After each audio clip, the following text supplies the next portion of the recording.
তাকে ভালোবাসে হাসরের দিন সে তাকে পাবে। যদি একজন জান্নাতি হয় অপরজন জাহান্নামী হয়, আমার প্রশ্ন হলো কিভাবে দুইজন মিল হবে? বাহ, ভালো প্রশ্ন। দেখুন, আলমার ও মা আমান আহাব, মানুষ যাকে ভালোবাসবে কিয়ামতের ময়দানে তার সাথে থাকবে, হাদিসে নবী সাল্লাল্লাহু আলাইহি ওয়াসাল্লাম বলেছেন। এর মানে হলো এই ভালোবাসা যখন আল্লাহর জন্য হবে, আল্লাহকে খুশি করার জন্য হবে, তখন উভয় জান্নাতি হবেন, তখন দুজন একজন আরেকজনের সাথে থাকবেন।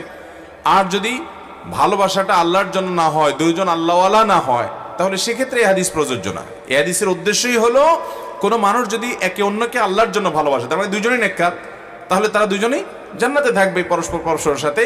কিন্তু আর এই ভালোবাসা যদি দুনিয়ার কারণে হয়, ধরুন একজন স্বামী স্ত্রীকে ভালোবাসছে, একজন মানুষ একজন মানুষকে ভালোবাসছে, ভালোবাসাটা দুনিয়ার কারণে, এই হাদিসে সেটা বোঝানো হয়নি।